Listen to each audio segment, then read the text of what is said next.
we good.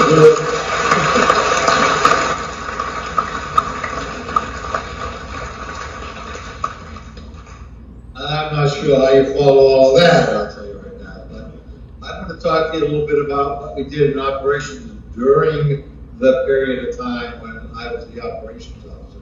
And I'll talk about how great it was. But one thing I wanted to say, especially for not talking about the type of screening that the military goes through to select the people that are going to support the President of the United States.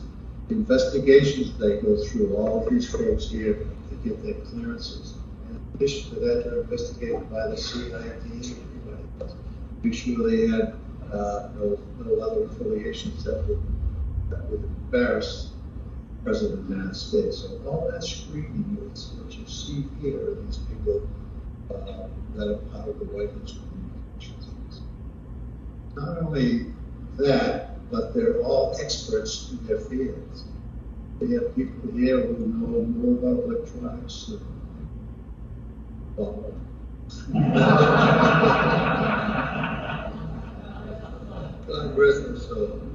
and more about AV. We used to go to AV school, audiovisual school, make the president look good, so they didn't have shadows, didn't have flags flying out of his head. They took pictures of them. We had people who did all kinds of things. The concept world, classified world, messages for the President of the United States so that he can go anywhere in the world and get the same support that he got sitting in the office. So these are the people. So we'll talk about the years. Thank you. That's all I was. I'm so proud. You know, it's easy for people to say this is the best. I really kid in the belt to and they tell us, yeah, you know what? That's the best hamburger I ever had. It would be a mid-octogenarian. You can say that these are the best people.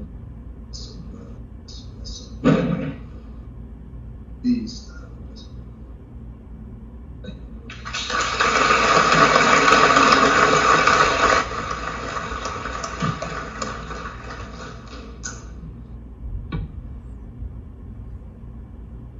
Come on up here, brother. You can speak for Bob McCormick back there. Take a chill right here.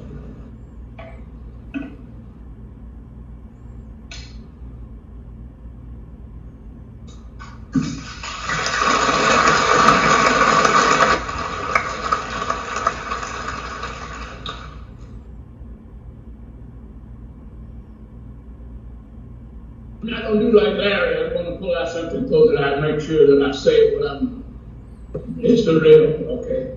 Anyway, my name is Harold Loney. I'm from Silicaca, Alabama. 82 miles. A little over 82 miles from here. When they told me I was going to come down to Plains, Georgia, I was very, very happy. Anyway, I'm a retired CW4, and I want to tell you, it was a real honor, not only serving as a White House communications worker, and they say a supervisor, they say chief officer, which is very important, and that to me that was real something to do that. But anyway, it's an honor for you all to be here. Ladies and gentlemen, you are some of the finest people that I have ever seen, I've ever worked with, and I've ever been around in my entire life. And thank you so much for putting up with me. I'm not the most easiest person to work with. I tell you right now, I'm pretty hard belly. If you don't think so, you talk to my wife and my children. But anyway, you all to sort of made me a softie, you know, and I feel so good about that. But for you that didn't have the opportunity to serve in Waka, it's a real honor, not only working there, but just to be selected to be there. And I never forget when I was told to come to Waka, I was in church one night and I got a phone call from what they call the duty officer and said, you have to go to the White House tomorrow. You're being selected to work at the White House communication officer. I didn't know what that was, but it didn't take them long to tell me what it was. But ladies and gentlemen, I want to thank Larry for doing this, for putting this together. Larry called me on May the 8th, and he said, Harold, we're going to get together. And it probably won't be but 40 or 50 of us. Look how many people he said 40 or 50, now we got about 200 people there. Thank you all. Thank you for coming. You see what camaraderie? You see how close we were? You know, and we all could have gotten in trouble any day. All you have to do is say something wrong, or be in the wrong place at the right time. And you got yourself in trouble. But I want to say thank you, and I want to thank these guys here. These guys are known the trip officers. When we went out to support the president, they were in charge. At least they thought they were in charge.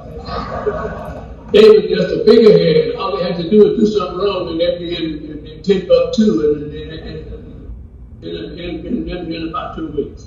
But I want to thank all of you. You know, I look at this, my friend Ray Miller, John Campbell. You know, people like that I have to work with every day. And some of these guys on the front row here, they were my bosses, you know. And I appreciate you guys for putting up with me. You know, I mean, I was on there for half a dozen or so years. And to be there and do what we did and to work and to be around the president and the president's family, that was quite an honor. Thank you for coming. And thank your wives for coming with you, okay? And the mayor, I want to say thank you to the mayor for coming down.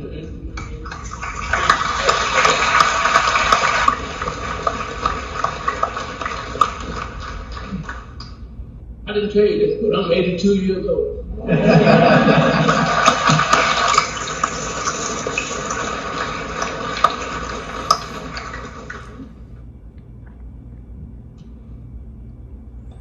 Echo what the others have said. I'm coordinating. I was chief of record command branch, chief of voice command branch at the end, and a trip officer. But I'd like to pony on one thing that Jim was talking about recruiting. I was complaining to personnel about not getting enough people on the signal. So they said, you're going on a recruiting trip. So I went on my one and only recruiting trip. They sent me to Scott Air Force Base. For those of you who know about the Air Force, Scott Air Force Base is home of communications. We probably had a pool of hundreds of communicators there. We came home with 3 people. That's how selected it was. But in terms of support, I was just thinking about another thing Jim said about our relationships. Did a trip to Marion, Illinois during campaign for President Carter. And it was a coal mine. He wanted to go to a coal mine. Yeah. and the pre-advance, the agent, I wish I could remember the name of the Secret Service agent, was that guy. We're in business schools and we're going through these coal mines, trying to find the right coal mine to take the president to. Finally found the Old Bend coal mine. It was one of the deepest mines in southern Illinois, 1,000 feet there. The staff people loved it. The people were nice. It was great. It really depicted coal mining. Secret Service agent, lead agent, came to my room that night at the hotel. He said, Gordon, can you get communications down there for us? If you can, we'll do it. We don't want to take it down, but we'll do it. I said, sir, we can do it. It's only because of you guys. We were able to get phone communications down there, everything we needed. And that was the decider. Otherwise, the Secret Service would not have taken the president down in this coal mine. Because there was only one way in and one way out. It was an elevator that went 1,000 feet down into the hill. Thanks to you. That's just one. You walk into doing this. Thank you.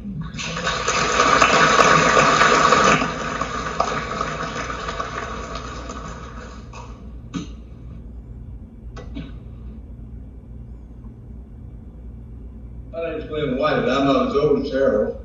I'm only 80. One of the best days of my life was when I was selected to go to the White House. I was at Armed Forces Staff College and got a call to come up for an interview, and I couldn't believe it. Little redneck boy from Monticello, Alabama. Larry, I have to have some time too.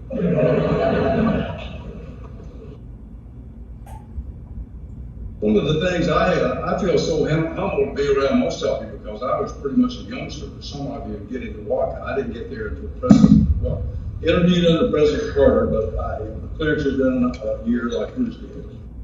And I got there, my first day at work was when President Reagan was shot. And what a day that was.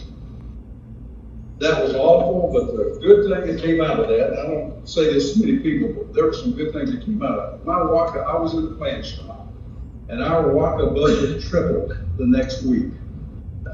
And we brought in some of the best digital communications and new communications that we had needed for years and years and years. And that included the Stu 3 and Debbie Hillman key exchange and things that were just absolutely revolutionary. And I got to be a part of that. But the main part of WACA was the trips that we made. And I've got two quick stories. The first one takes me back a long way. Carol and I went to the first WACA banquet. We were excited because we were going to get to meet a lot of old WACA people. And we got there early, like we always do. And there were three elderly guys, probably our age, sitting at the back of the room. And I walked back and introduced myself, and I said, "Were you guys at WACA?" And two of them at the table were very talkative. They said, "Oh yeah, we were here under President Truman. Sit down, let us tell you about it." So I sat down and listened to some stories, and the older fellow next door didn't say anything. Finally, I turned to him, I said, "Sir, were you in WACA?" And he had a little profanity with him. He said, let me know that he was, and he let me know that he was one of the first four that came to WACA. He said the Secretary of the Army had sent him over with three other people because President Roosevelt needed some good communications, and this was right after the war started. And I said, "Well, sir, let me ask you." I said, I'm a ham radio operator, and I know you had HF back then, and I know you had teletype, but I said, "What was some of the other equipment you have? Because my job is going to be to bring in some new equipment." And he said, "Well, Sonny, the most thing I had was a pocket full of nickels."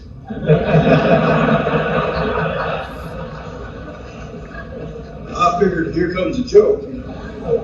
And I said, "Well, what'd you do with those?" And he said, "No." He said, "I hopped on the train with the president," and he said, "at every whistle stop, I jumped off, got on the payphone, called back to the White House, and said, 'Any messages for the president?'" And so we've come a long way.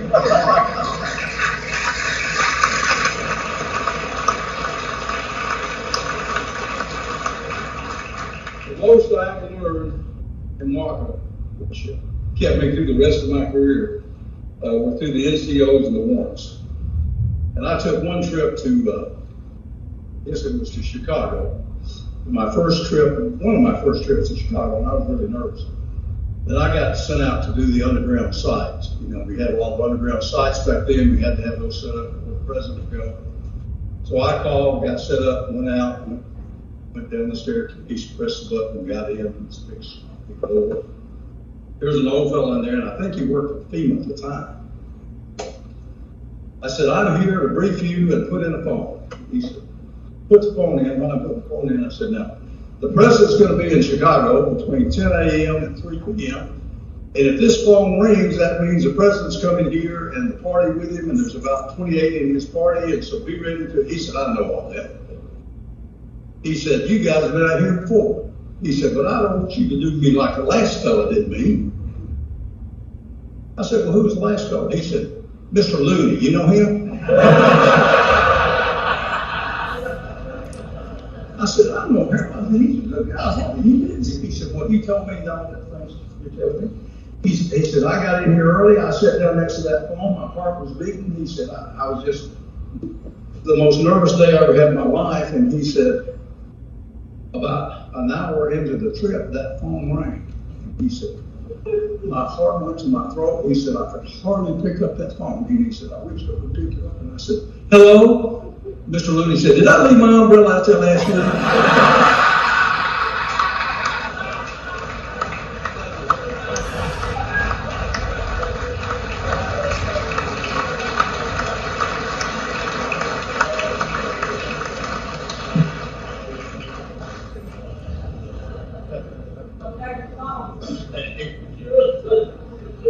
Testing 1, 2. That's the AV in me. But I don't have any fears. I got Wellington in here. I got Glenn Arnett. I got Bill Queeby. I'll tell you what, the AV is no problem at all. As you can tell, I used to be an AV officer and also in operations. That's where I spent my 6 years before I started. I want to thank the mayors.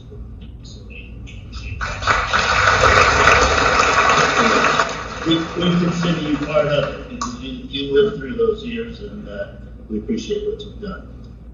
I'd like to just say a couple of words. I hear everybody say all these wonderful memories, and it just conjures up more and more great thoughts, and great stories, experiences with wonderful people. And my God, the letting go stuff, that's great stuff. But I just like to take it from the comparison of this cadre of people, of professionals, of committed souls, to what it's like in industry. And you've all been in industry too after your military careers. Guys and gals, it ain't the same. There's something in this audience that permeates through us.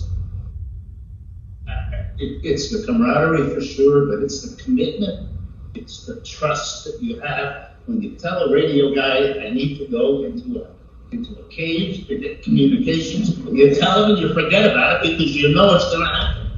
And the trust, it's just amazing. And I didn't find that in industry. I spent 20 years in industry, and my God, there's some really great people and very talented people out there too. But I didn't have that Waka feeling when I left that boardroom, when I left that committee meeting, whatever it was. I didn't have that Waka feeling. And I don't know how you create that. Maybe it's the kind of people that we've recruited over the years. But you don't have to tell a Waka guy or a gal something twice. It just happens. So, I think back to all those trips. The trips that you can't even explain it to a non-Waka person that you were on the middle fork of the salmon with nothing but a raft, and you had to provide communications worldwide. You can't tell them that you're in the depths of a cave or that you're in the middle of a Stilto Grande trying to set up a satellite shot back to the White House. People don't understand that. And you feel like you're bragging when you tell them that. And you're not bragging, you're just telling them what you did. It's an amazing feeling. I think about that Extilco Grande Mexico trip. We put in you guys put in a satellite shot. That was the first time Extilco Grande was ever in touch with the world. But I left that trip on the way home not feeling good just because of the satellite trip. It's a satellite shot that we put in, but because what we also did, and I can't remember who was on that trip, to be honest with you, we put up a basketball net for the kids of Extilco Grande. They didn't know what a basketball was. And I can remember calling back to operations and saying, we need more batteries, we need more this, we need more that, and we need a basketball. Wow. And I said, and we also need a basketball hoop. Not a peach basket, we want a hoop and a pole that we can. So we went to the schoolyard and put in a half basketball court for those kids. And who knows, it might probably still be there. But that's the kind of magic that Waka did. So anyway, it's all because of you, not because of us. It was easy for us. We told you what needed to be done, and you guys did the magic. You made our careers successful, but we thank you. And I think back oftentimes. I think back on my Waka days, and I say, If I were an Army guy standing here, I would say, I want you, Buster. If I were a Navy guy standing here, I'd say, I want you as my shipmate.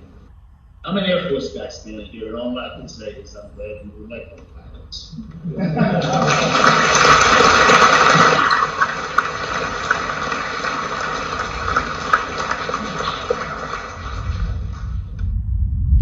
Thank you.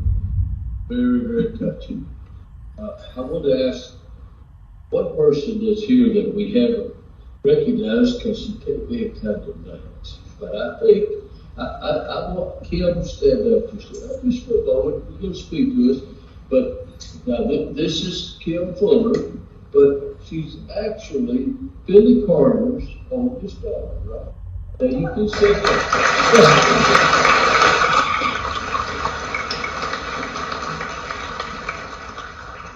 There's going to come a time when we're going to get to hear from her, but I've got to tell you something. Of all the people in Plains that love Waka, Billy was one. Her father was one of the most of us who spend any time here. There was none that didn't enjoy being with her father. And I'm going to tell you another thing. Nothing against any of the rest of the family, but Miss Lillian. There's not a person here that doesn't have a Miss Lillian story about the kindness that she gave to us. Many times remember when we had our little trailer over there by the telephone building. It's still there, the telephone building is still there. But many times, people from this town would reach out to us. This time I want to ask Kim Carter Fuller if she will come. Take any time that you.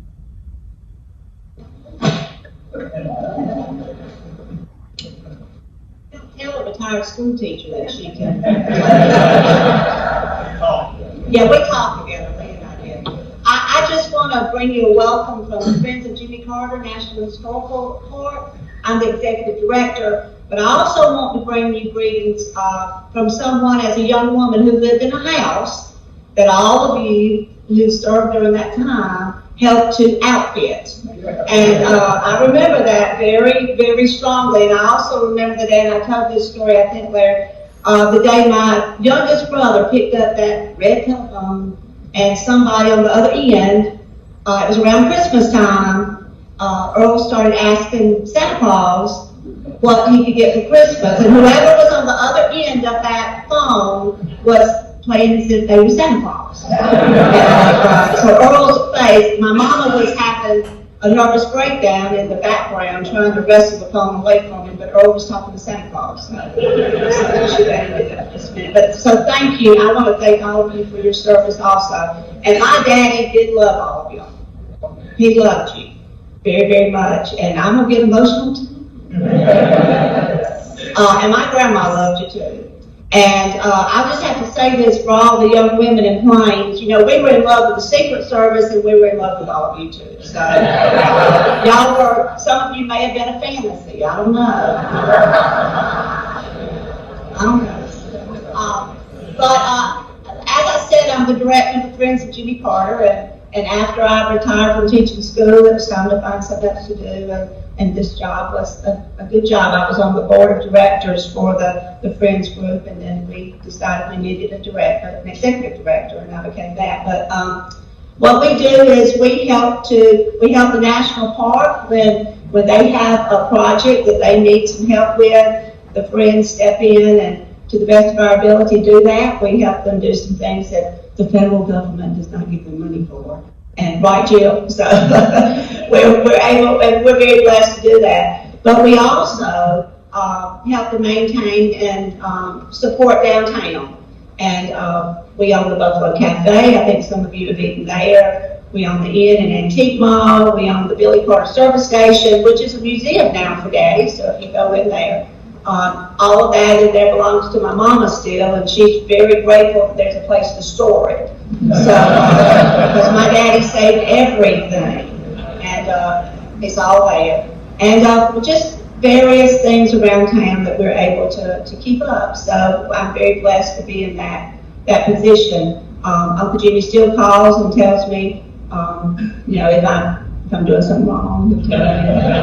But he also still comes around. In fact, he was downtown this week, in at Roseland both were in and out of stores, just keeping his hand in. And I was talking to him, and a man walked up, a tourist who almost died on the spot when he realized who it was.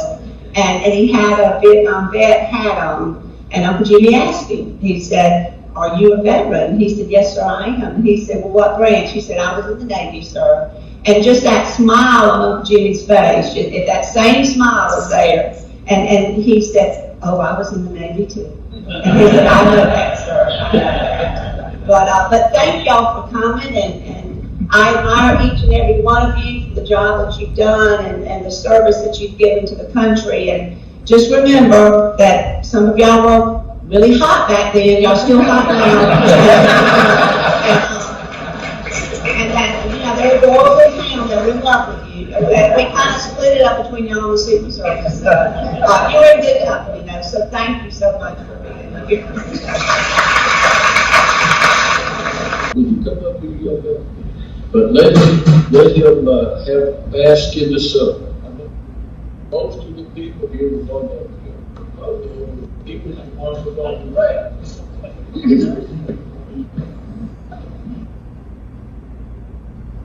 Ain't fall up here. Tell y'all what hot today.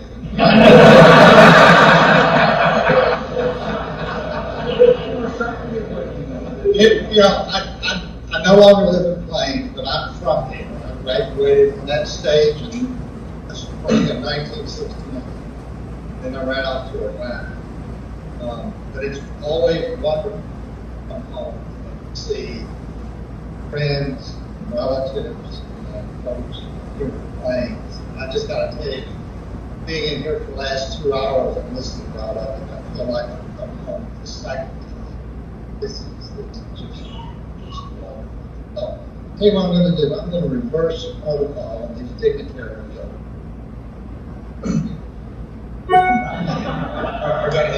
If you served in Walker and were in Plains, would you please stand?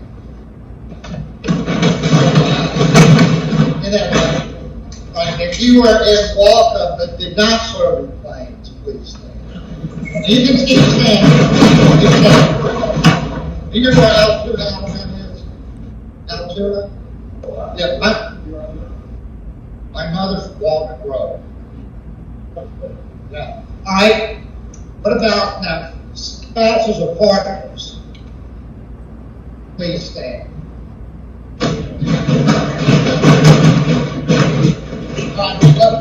And any other family, children, grandchildren, anyone else who's not standing, stand. Now y'all been sitting here clapping for everybody else. It's time for us to clap for y'all. Thank you. Please be seated. I didn't try to wake up. Now, I've got 2 or 3 things I want to share and say. The first thing is going to be about my new old friend Mario. So, I'm now 71, and that's sort of hard to change my habits. And I've had landline forever. And I don't know, 3 or 4 months ago, my wife and I started talking about getting rid of it because it seemed like we were only heard from people who were worried about our car warranties. So we've been talking about that, and we've all got the cell phones and that sort of thing. But I tell you what, once Larry started calling that number, I knew we had to get rid of it.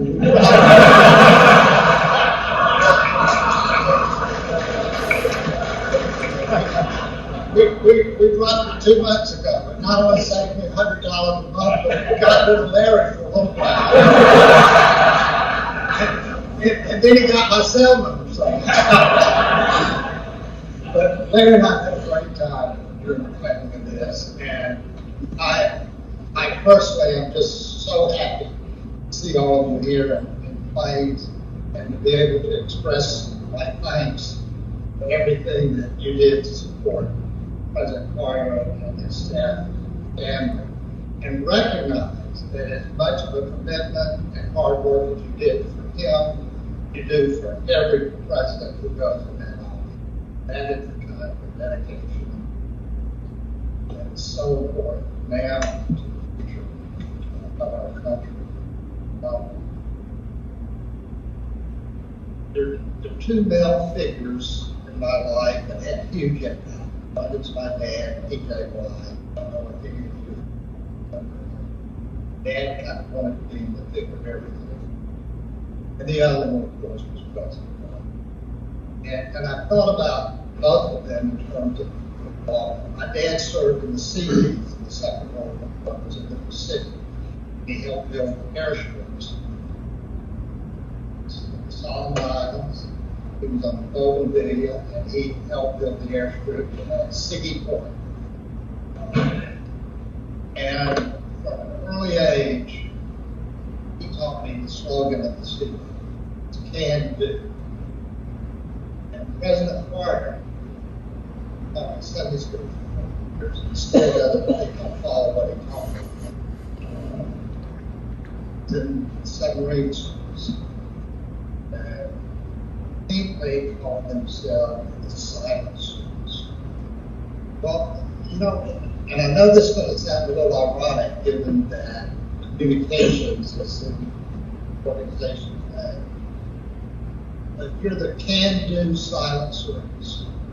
There was never a situation that Walker did not respond to, and you did it behind the scenes. You did it in a way that didn't draw any attention to you. You did it in such a professional, confident way. You don't have a slogan as I understand it, and this is not the slogan that you would use. But for me, you represent unstated excellence, and every one of you should serve this situation. There's been references to that float trip down the Saturday.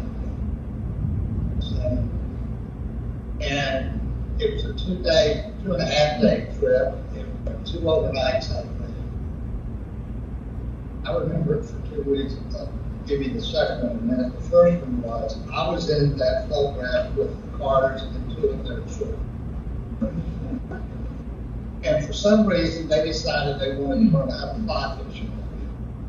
If you ever see any photos of that raft, you'll see me hunched up in the corner of it with my raincoat off and spread over me and a cap on to stay out of the fish flies. And during that trip. Thank goodness some of them mastered how to use it before it was over. But the second part of that trip is what really told me about Paul. I thought a lot about the 2.5 days, how difficult that was to keep communications going. We went through, first of all, it was not a very inhabited area. That's why it was such a wonderful river. But there were gorges, there were all kinds of obstacles going through. It was amazing.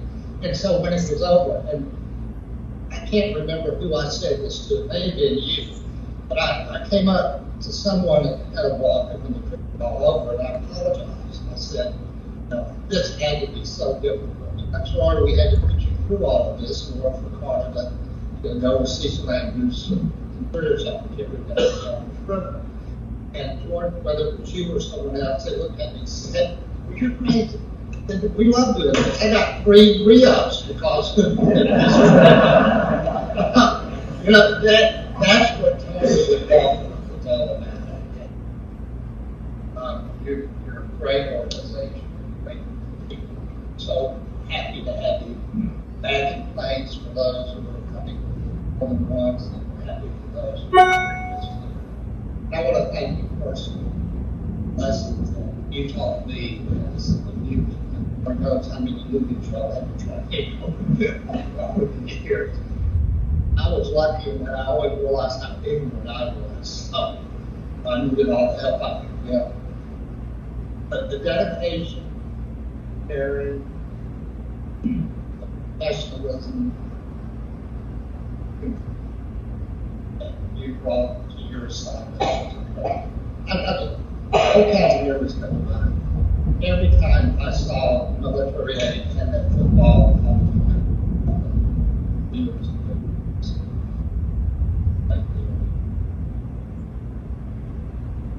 that was just always impressive.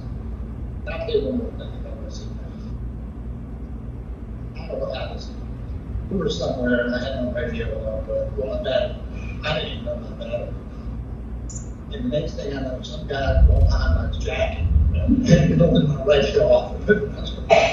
What's going on? Just appeared magically from somewhere and took care of it. Didn't say a word, just did the job and then got away.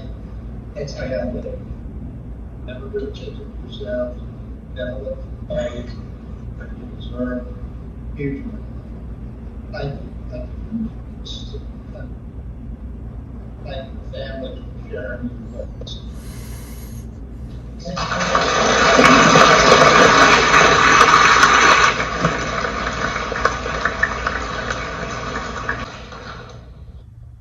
We have some presentations that we want to take. So I think what we're going to do, Kim has agreed to take some of these things that we've got. We have a birthday card, and we've got a couple of other things that ask the president might have. And he's got a number on the side, 39. So, one, two, three, have a, we've got those things like Hill. You see, if you come up and do the, you've also got the other thing. If you come,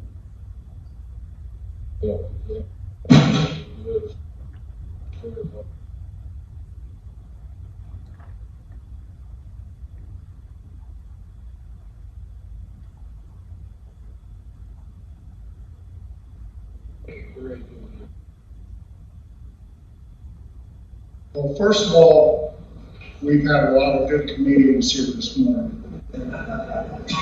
You've kept everybody awake, but it's been a lot of truth and honesty. I get emotional too. But you all, you have the teleprompters. I don't trust those things. I do it on paper because a little unknown story is I had to work the teleprompter for President Carter's first live national TV broadcast. We're doing a rehearsal in the afternoon. One of these papers got stuck on the edge and started covering up what was coming up in the rest of the speech. I can handle that. I just pulled that first page slowly off. What did you take that off of there for? I wasn't done reading. So we had a little interruption, and we got back to practice. That evening, he gave his speech. We used the universal fix-it-all to fix the teleprompter. Duct tape. And it did the job. And the president's speech went very well, presented himself very well, and he came over afterwards, gave me a big hug, and he said, I now know how important all of you are to me.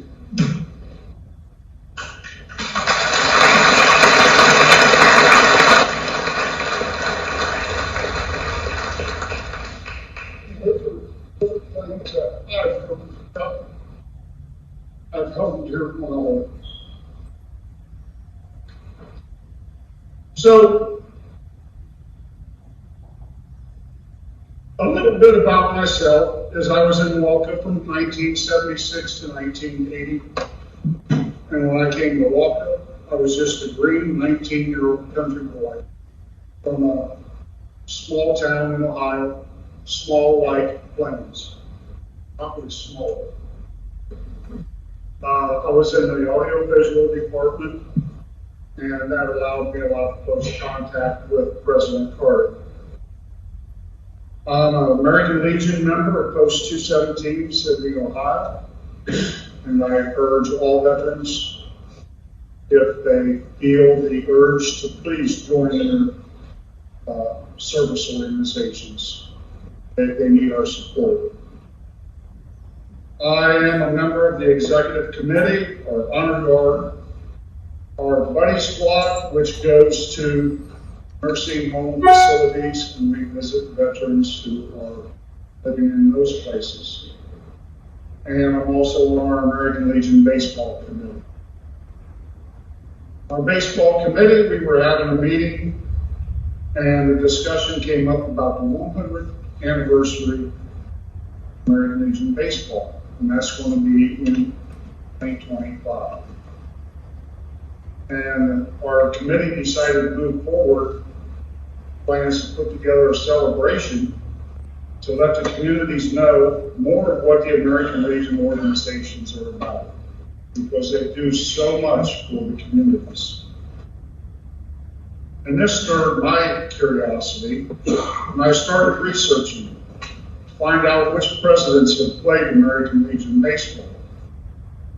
I was only able to come across one president who had played Legion baseball, and that was Jimmy Carter.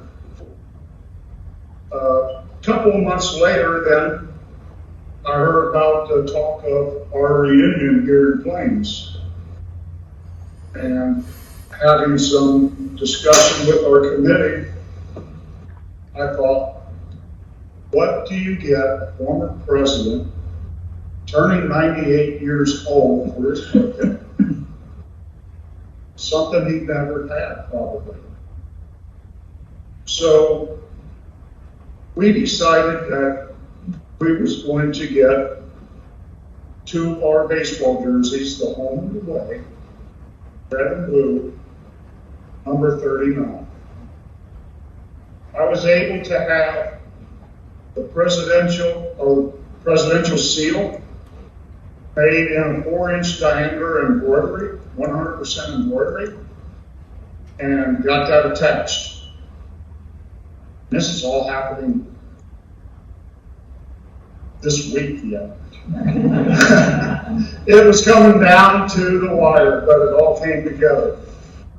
So, it is my pleasure to present these uniforms to President Carter, to Kim on behalf of the Friends of Jimmy Carter, and Phil on behalf of the Carter Center. So hopefully this will be a memento that can be used wherever you please to help document some of the history of President Jimmy Carter.